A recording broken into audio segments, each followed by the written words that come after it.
now I want to talk about performing and having all of your songs and music on one CD. Most of the time, when I first started, I would go do shows and I would see all of these artists. They would give the sound man 5 or 6 CDs. Okay, play track 1 from this CD, play track 3 from this CD, play track 2 from this CD, and then you get about 4 or 5 artists that do that. You get a jumble up mess, and then the night of the show, the sound man is doing his best to play your song, and you're standing there going, wrong song, wrong CD. He plays the next track, wrong CD. Okay, it's CD number 2, and the whole time everybody's just standing there looking. And from that, I learned what I'm going to do is I'm going to put all of my songs on one CD. So make sure that you use one CD, preferably in order, so that all the sound man has to do is pop it in and play.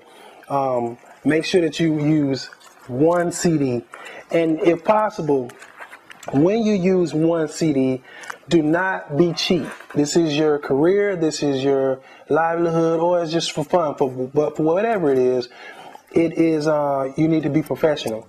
I usually use, when I burn the CDs, I use a CDR Music.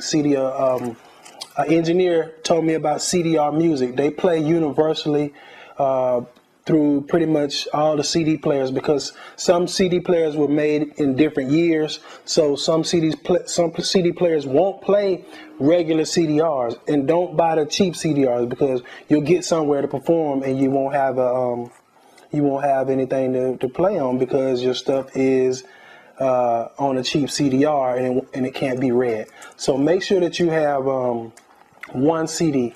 Also, make sure that you have 3 CDs. What I usually do is I have 3 CDs. I have my main show disc, then I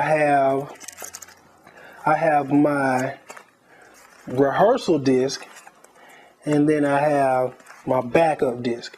The reason why I have a show disc, a rehearsal disc, and a backup disc is because my backup disc it never gets touched, obviously, because just in case something happens with my show disc, if I give it to the sound man and he's got butterfingers and he's drops it and it slides it across the floor and it's got scratches all over and I'm not comfortable with giving it to him, I will give him the rehearsals, the backup disc. Then I have a show disc, a rehearsal disc that I can play and scratch up and, have the wear and tear on it. So make sure that you have 3 CDs. You have a rehearsal disc, you have a show disc, and you have a backup disc.